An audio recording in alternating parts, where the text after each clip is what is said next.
good morning! Welcome back sa aming YouTube channel, Tres Marias Farm. So guys, tayo ngayon ay magpapastol ng kalabaw. Ayan yung aking kalabaw dyan sa palayan. So ako ngayon guys, ang magpapastol ng kalabaw ngayong araw. So tara na, samahan nyo ako guys at ililibot ko rin kayo sa aming kaniyugan. At yung magina naman na kalabaw, andito, ayan oh. Ayan, yan ang sunod na ipapastol natin. So medyo marami-rami din ang aming mga alaga. 6 sila. 6 yung aming alaga. Isa kay Dos, isa sa kanya. Sa akin ay 3. Yung andun sa may palaya na mag-ina. Ito na dahil si Father yung nag-aalaga ng aking kalabaw. Ito yung kanyang sa kanya. Yan o. Anak yan ng aking kalabaw na manganak. Yan, unang anak niya yan. Yan na yung, ano bang tawag doon? Tamang term. Bahagi ng pag-aalaga ni Father. Siya na yung sa kanya na to. Kasi dito sa amin kasi guys, kapag hindi ikaw, halimbawa ako yung may-ari ng kalabaw tapos pinalagaan ko sa iba kasi nga hindi naman ako araw-araw ako yung nagpapastol nito. Si pa yung tagapag-alaga talaga. Ang unang anak daw sa may-ari, pangalawa sa nag-aalaga. So ito yung kay pa. So medyo nakarami na rin. Matanda na yung aking kalabaw. Sayang, di ba? Ganun lang. Meron din naman makakain dito sa ilalim ng mga niyog. So kailangan mag-alaga din tayo para malinisan na rin yung ilalim ng kanyugan. 'Di ba? Ayan yung baka ng aking bunsong kapatid. 'Yun. Bunsong kapatid na lalaki. So tara na, doon na tayo sa dulo. Andun pa yung 2 kalabaw. Kukunin ulit natin. Saya. Ang ganda ng kapaligiran, guys, 'di ba?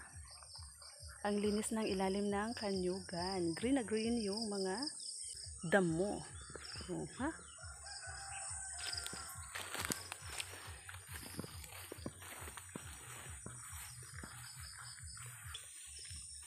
Kung makikita nyo guys, yung aming mga tanim ditong anyog, katulad yan, nag-umpisa na mamunga siya.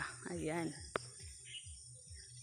Ayan, mababa lang pero namumunga na. Pati itong isa na to, ayan, meron ako dito nakitang bulaklak. Namumulaklak na siya. So, ayan. Sunod-sunod, diba? Sa susunod niyan, yan na. Ayan, doon sa dulo may mga panibagong tanim pa kami. Doon sa taas, may panibagong mga tanim katulad nito, panibagong tanim yan para naman kapag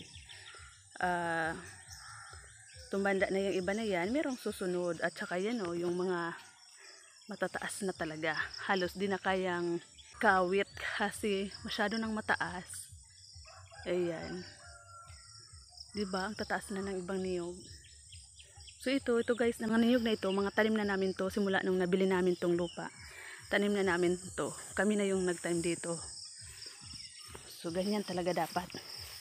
Kapag may nabili kang lupa, halimbawa, meron kang nabiling lupa, agad-agad, pag nakabili mo na yun, taniman mo na kaagad na kung ano-ano. Yung mga prutas doon na iba, mga tanim na namin yun. Yun. Doon sa dulo, doon sa may malapit sa bahay, ang daming nyug din doon na ang gaganda. Katulad na rin ito kalalaki, di ba? Bilis lang. Ayan, sumisibol na rin yung bulaklak ng niyog na ito. Bilis lang talaga. Parang kailan lang. Dati guys, wala pa itong mga tanim na niyog. Ang mga tanim namin dito ay mga kamuti. Ang dami namin dito na harvest na kamuti. Lahat yan. Lahat yan. Yan, wala pa itong mga nyug na ito. Maliliit pa itong nyug na to. Lahat yan, kamuti. Kamuti yung mga tanim namin dito, napakalawak na kamuti. Kaya yun yung nagbibigay ng din sa amin pang araw-araw.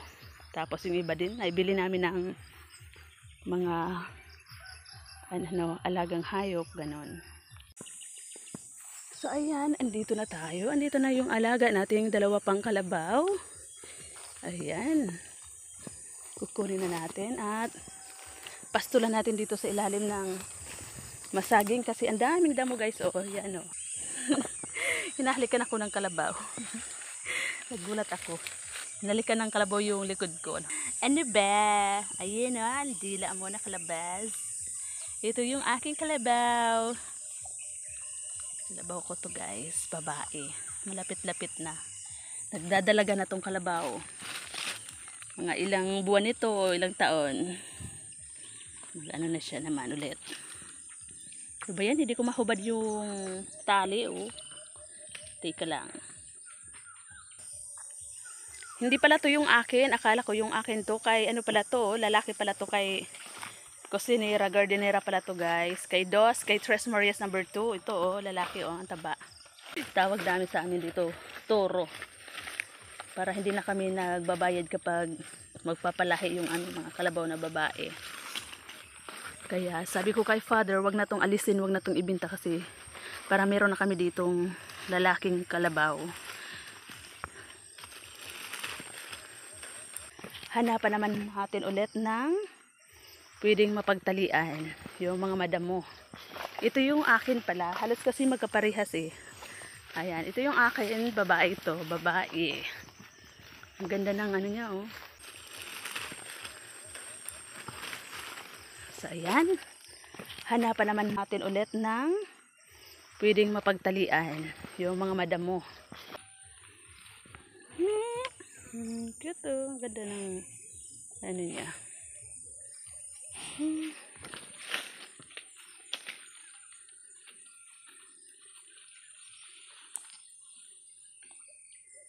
Wait lang, kunin ko muna guys. So ayan guys, maghanap tayo ng pwedeng mapagtalian kasi dito, ayan oh, meron pa rin ditong tanim na panibagong tanim to guys oh. Yung niyog. So kailangan pag kami nagpastol ng kalabaw dito, hindi ito maabot ng kalabaw kasi kakainin na naman yan. So ayan, sarap pa naman ang kain ng kalabaw oh. So ayan, at saka ito bagong tanim to, ito yung sinundan niya oh, 'di ba? Sunod-sunod, ayan. Ayan. Yung iba andun malaki-laki na. So ayan, sunod-sunod talaga yung mga tanim dito sa kabukiran ni Tres. So marami ng damo, hindi na masyadong makita yung mga tanim. Ayan oh. Mga tanim to oh. Mas matangkad na yung mga damo oh. Kaya pag hindi namin to nakita, pastulan namin ng kalabaw, yan, papakin yan ng kalabaw. Yun pa oh. Maghanap tayo ng wala masyadong tanim na niyog. Wait lang guys, itatali ko to doon sa niyog. So ayan guys, andito tayo sa aming kakahuyan, kasagingan, kanyugan. So ayan, ililibot ko kayo dito sa aming masaging kasi meron ako nakita sabay-sabay na namunga yung mga saging dito. Ito ay tanim ng aking brother na bunso, yung aking brother na bunso. Ito yung mga tanim niya guys. Ayan, tuwing kabilugan ng buwan, yung ginagawa ng aking kapatid na lalaki, yung bunso namin ay nagtatanim talaga siya ng saging. So ayan guys ha, trivia about sa saging at kabilugan ng buwan. Yung tips ko sa inyo guys, kapag bilog yung buwan, magtanim kayo ng saging. Tandaan nyo yan guys, kapag kayo ay nagtanim ng saging, ay halos sabay-sabay sila ako mamunga.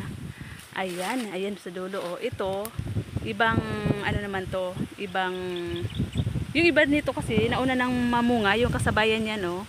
Yan, yung iba dyan nakuha na, yun nga oh, naputol na yung puno. Yung iba naman dito sa kabila oh, magkakasabay-sabay na naman sila. So ayan, medyo mahangin ngayon guys. Ingat-ingat lang kasi yung aming niyog ay punong-puno ng tuyo ng bunga. So anytime pwedeng malaglag. So nag-iingat lang ako sa paglalakad guys. So ayan nga, kung makikita nyo halos sabay-sabay yung mga saging. Medyo madilim no. Sabay-sabay sila. Ayan oh, ayan si Bunso. Tres Marias number 3. Ayan yung saging guys. Oh, ang ganda niya no. Yung latundan na saging. So ito halos oh, magkaanuhan sila.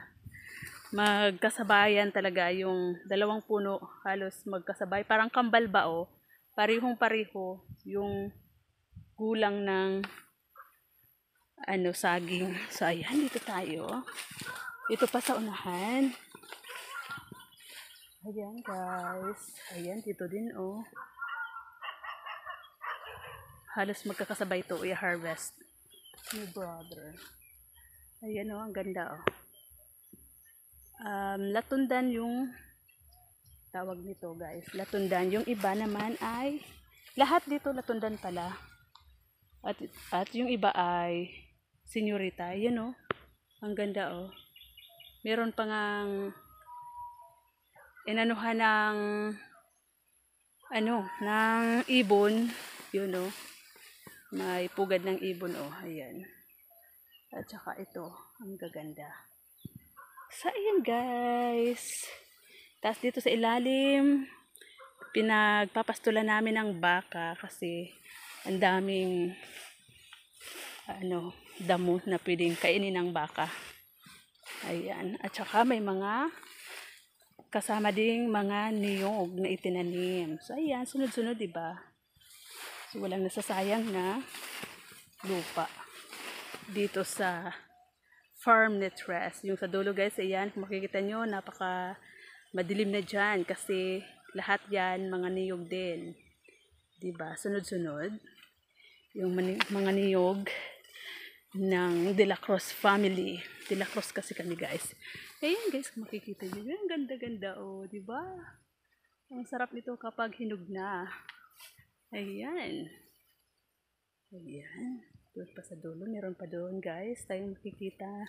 Habang kami ay nagpapastol ng kalabaw kanina, kumuha na rin kami ng mga panggatong kasi maraming laglag na dahon ng niyog na natuyo na. Sayang din naman.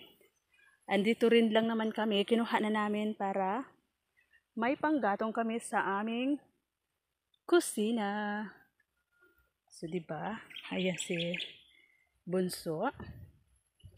Ayun, ang ganda pa ng saging na nakikita ko dun oh. Napakababa lang oh. Ayun. Napakababa lang pero ganda ng bunga. So tara na. Buhatin ko na to guys. Wala kaming dalang, hindi namin, minsan kapag kami naghanap ng panggatong, pinapahakot namin sa kalabaw. Ngayon, kami muna yung kalabaw.